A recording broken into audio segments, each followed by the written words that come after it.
சித்தி கடைசி வரை என்னுடன் வந்து இருப்பதற்கு ஏன் மறுத்துவிட்டாள் என்பதற்கு தான் காரணமே புரியவில்லை. ஆயாவிடம் பையனுக்கு சாப்பாடு கொடுத்து அனுப்பிவிட்டு பின்னர் வந்த ஆபீஸ் பியூனிடம் கேரியரை கொடுத்துவிட்டு சற்று ஆசுவாசமாக ஈசி சேரில் அமர்ந்தவுடன் இந்த கேள்விதான் இன்னும் பூதாகரமாக நின்றது. பலமுறை இதை பற்றி யோசித்திருக்கிறேன் நான். பின்னால் அவளுக்கென்று மனதில் தோன்றும் போது வருவாள் என்று ஒரு நம்பிக்கை. அதுவே இதனால் வரை மனதில் உறுத்தும் கேள்விக்கும் பதில். ஆனால் இவ்வளவு சீக்கிரம் அவள் காலம் முடிந்துவிடும் என்று யார்தான் எதிர்பார்த்தார்கள்? நேற்று அவளது காரியங்களை முடித்துவிட்டு இரவு ரயிலில் திரும்பியதிலிருந்து இனம் தெரியாத ஒரு பாரம். அன்பானவர்களை இழப்பதில் உள்ள கொடுமை. என்னுடனேயே தங்க வைத்துக் கொள்வதற்கு ஆன மட்டும் முயற்சி செய்தேன். அவளோ சாதாரணமாக ஒரு முறை கூட என்னை பார்ப்பதற்காக வந்து சென்றதில்லை. சித்தியின் அன்பெல்லாம் மற்றவர்கள் சொல்லுவது போல வெளி வேஷம்தானோ? இல்லை, என் சித்தி அப்படிப்பட்டவள் இல்லை. எனக்கு தெரியாதா என் அன்பான சித்தியை பற்றி? ஏதாவது என் மேல் வெறுப்பு ஏற்பட்டாதென்றால் நான் செய்த குற்றம்தான் என்ன? இத்தனைக்கும் என்னை விட 5 வயது பெரியவள்தான் சித்தி. மகள் வயதில் ஒரு பெண்ணை கட்டிக்கொள்ள என்ன அவசியம் என்று பலர் அப்பாவுக்கு பின்னால் பேசிக் கொள்வார்கள். இன்று நடந்தது போல நன்றாக நினைவிருக்கிறது எனக்கு. மணவரையில் சித்தி. சாந்தமான அவள் முகத்தில் லயித்தது என் உள்ளம். கோவிலுக்கு சென்றுவிட்டு பின்னர் அப்பாவும் சித்தியும் வில்வண்டியில் வந்து இறங்கும் போது காமு பாட்டி பயமுறுத்தியதுதான் நினைவுக்கு வந்தது. இனிமேல் ரொம்ப துள்ளாத, ஒட்ட நறுக்கி விடுவாள் உன் சித்தி. பயந்து கொண்டிருந்த எனக்கு ஆதரவாக என் கையை பிடித்து உள்ளே அழைத்து வந்தாள் சித்தி. ஏன் உன் கை நடுங்குகிறது என்று என்னை அணைத்து கொள்ள, 7 வயதில் தாயை இழந்த எனக்கு இது போன்ற ஆதரவு தேவையாக இருக்க, அப்புறம் என்ன, அவள் எனக்கு தாய்க்கு தாயாக, தமக்கையாக, தோழியாக என் பிரியத்தை முழுவதுமாக சம்பாதித்து கொண்டு விட்டான். என்ன பேசுவோம் என்று எங்களுக்கே தெரியாது. நாள் முழுவதும் பேச்சுதான். நானோ தத்திப்பித்து. அவளிடம் பார்வையில், பேச்சில், செயலில் ஒரு முதிர்ச்சி. எனக்கு பிடித்ததும் அதுதான். ஒரு நாள் பிரிந்தால் கூட ஒரு யுகமாக தோன்றும். அதன் பிறகு 4 வருடங்கள் கழித்து என் திருமணம். சித்தியை பிரிந்து எப்படி இருப்பது? இதுதான் என் பிரச்சனை. பிடிவாதமாக வேண்டாம் என்ற என்னிடம், சித்தி எங்களுக்கு தான் வேறு என்ன இருக்கிறது, வருடம் முழுவதும் வந்து வந்து பார்த்து கொள்ள மாட்டோமா என்ன என்று ஆறுதலாக சொன்னாள். எப்படியோ திருமணம் முடிந்து நானும் அவரும் பூனாவில் இருந்தபோது அப்பா தான் சில முறை வந்திருக்கிறார். பையன் பிறந்த ஒரு வருடத்திற்கெல்லாம் அப்பா போய் சேர்ந்து விட்டார். வருடம் கழிந்த பின்னர் கிராமத்துக்கு சென்ற போது இது சித்திதானா என்ற சந்தேகம் ஏற்படும் அளவிற்கு ஆளே அரை உடம்பாக மாறி திடீரென்று ஒரு 20 வயது அதிகமானார் போல. அப்போதும் எங்களது அழைப்பிற்கு இணங்கி வரவில்லை. சில வருடங்கள் கழித்து அவருக்கு சென்னைக்கு மாற்றலானாலும் ஏதாவது காரணங்களினால் கிராமத்திற்கு செல்வது குறைந்து கொண்டே வந்தது. ஒரு நாள் அங்கிருந்து செய்தி வந்தது. அவள் மிகவும் சீரியஸ் என்று.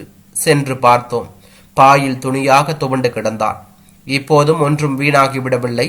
பட்டணத்தில் ஒரு நல்ல ஸ்பெஷலிஸ்டிடம் காண்பித்தால் உனக்கு பூரணமாக குணமாகிவிடும் என்று எவ்வளவோ சொல்லி பார்த்தேன். இனிமேல் நான் இருந்து என்ன பிரயோஜனம்? பாதி போன உயிரை தடுத்து நிறுத்தி இனி ஆகப் போவது என்ன என்று சொல்லி பிடிவாதமாக அவள் இஷ்டப்படி அந்த வீட்டிலேயே வாழ்க்கையை முடித்து கொண்டான். என்னம்மா, உடம்பு சரியில்லையா? முத்தம்மா கேட்டவுடன் சட்டென்று விழித்து கொண்டேன். அதெல்லாம் ஒன்றுமில்லை. நேற்று இரவு ரயிலில் வந்த களைப்பு, அப்படியே கண்ணசந்து விட்டேன். பள்ளி முடிந்து அவன் வந்தது கூட தெரியாமல் கிடந்திருக்கிறேன். 8 மணிக்கு அவரும் வந்தார். தலைவலி என்று மாத்திரை போட்டுக்கொண்டு பால் மட்டும் குடித்துவிட்டு படுத்து விட்டான். எல்லா வேலைகளையும் முடித்துவிட்டு படுக்க போகும்போது மணி 10. நினைவு முழுவதும் சித்தியை சுற்றியே வந்து கொண்டிருந்தது. அப்போதெல்லாம் சித்தியை கட்டுக்கொண்டுதான் படுப்பேன். என் கையை வெடுக்கென்று உதறினாள். மூச்சு முற்ற மாதிரி அப்படி என்ன இறுக்கி கொண்டு, கையை எடு என்றாள். அம்மா என்று அழுது கொண்டே தாழ்வாரத்தில் வந்து படுத்தேன். சிலு சிலு வென்று காற்று அடித்தது. சற்று நேரத்தில் என் அருகில் வந்து அமர்ந்து, கோபித்துக் கொள்ளாதே கல்யாணி, உன் மேல் எனக்கென்ன வெறுப்பு என்று என்னை இழுத்து கொண்டாள். அவள் மடியில் முகம் புதைத்து கோவென்று நான் அழ, விசும்பல் சத்தத்தை கேட்ட அவர், கல்யாணி தூங்கவில்லையா நீ இன்னும் என்றபடி எழுப்பினார். என்னங்க, சித்திய முன்னமையே இங்கு அழைத்து வந்து கவனித்திருந்தால் குணப்படுத்தி இருக்கலாம் அல்லவா? அவளுக்கு நான் என்ன கெடுதல் செய்தேன்? என்ன சொல்லியும் வரமாட்டேன்னு சொல்லிட்டாளே. சற்று நேரம் மௌனமாக அமர்ந்திருந்த அவர், கெடுதல் செய்தது நீ இல்லை, நான் என்றார். அதிர்ச்சியுடன் நான் அவரை நோக்க எங்கோ பார்த்து கொண்டே சொன்னார். அப்போது அவளை எனக்கு பார்த்து நிச்சயம் செய்திருந்தார்கள். நானோ அப்போதுதான் BA படித்துக் கொண்டிருந்தேன். அவளுடைய அப்பாவுக்கு வருவதாக இருந்த பணம் ஏதோ காரணத்தினால் வராமல் போக சீர்வரிசை சொன்னபடி செய்ய இயலாதிருக்கிறது என்று எங்கள் வீட்டிற்கு வந்து சொன்னார். ஆனால் அப்பாவும் மாமாவும் சேர்ந்து என்னென்னவோ பேசி மிகவும் அவமானப்படுத்தி விட்டார்கள். பாவம், அவர் மானஸ்தர். அம்மாவே உள்ளே புலம்பிக் கொண்டிருந்தாள். பரவலாக குடும்பத்திற்கு கெட்ட பெயர் ஏற்படுமே என்று, பெண் பாவம் பொல்லாதது என்று, முதலில் வந்த பொருத்தமான வரன் தட்டி போகிறதே என்று, இன்னும் இது போல. ஆனால் அப்பா இதெல்லாம் கேட்ட பாடில்லை. அவரை எதிர்த்து பேச குடும்பத்தில் ஒருவருக்கும் தைரியமும் இல்லை. அடுத்த நாள் காலை தரகர் வந்து சொன்னார், அவள் அப்பா மாரடைப்பினால் இறந்து விட்டதாக. அப்பா சொல்லிக் கொண்டிருந்தார், பெண்ணுடையது தரித்திரம் பிடித்த ஜாதகம் என்று. பின்னர் பூனாவில் அத்தை வீட்டில் தங்கி மேலே படித்து முடித்துவிட்டு வேலையில் சேர்ந்தேன். உன் சித்தி குடும்பம் மிகவும் நொடித்து போய் சிரமப்பட்டது என்றும், பின்னர் உன் தந்தை அவளை 2ஆம் தாரமாக ஏற்றுக்கொண்டார் என்பதையும் நம் திருமணத்தின் போதுதான் தெரிந்து கொண்டேன். அப்போதுதான் அவளை நேரிலும் பார்த்தேன். அப்பாவை எதிர்த்து பேச இயலாத என்னை குற்ற உணர்வு மிகவும் வாட்டியது. அப்பாவும் ஓரிரு வருடங்களில் இறந்து விட்டதால் பெரும்பாலானவர்களுக்கு இந்த விஷயம் தெரியாமலேயே இருந்தது. ஒரு முறை தனியே அவளை சந்தித்த போது என்னை மன்னிக்கும்படி கேட்டேன். அவள், அவரவர் விதிப்படிதானே எல்லாமே நடக்கும், நீங்க எப்படி அதற்கு பொறுப்பாக முடியும்? என்னிடம் மன்னிப்பு கேட்கும் அளவிற்கு நீங்கள் செய்த குற்றம் ஒன்றுமில்லை. கல்யாணியுடன் சந்தோஷமாக குடும்பம் நடத்தினால் அதுவே எனக்கு போதும். அவளிடமும் இதை பற்றியெல்லாம் சொல்லிக் கொண்டிருக்க வேண்டாம் என்றார். இப்போது சொல், கெடுதல் யார் செய்தது என்று.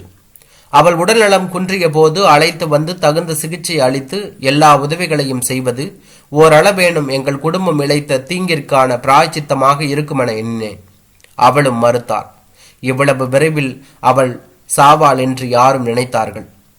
அவள் கேட்டுக்கொண்டதால் இவ்வளவு நாள் உன்னிடம் சொல்லாமலும் குற்ற மனப்பான்மையால் புழுங்கிக் கொண்டுதான் இருந்தேன். அதற்காக என்னை மன்னித்து விடு என்றவர் கண்களிலிருந்து பெருகிய கண்ணீர் என் மேல் தெரித்து விழுந்தது.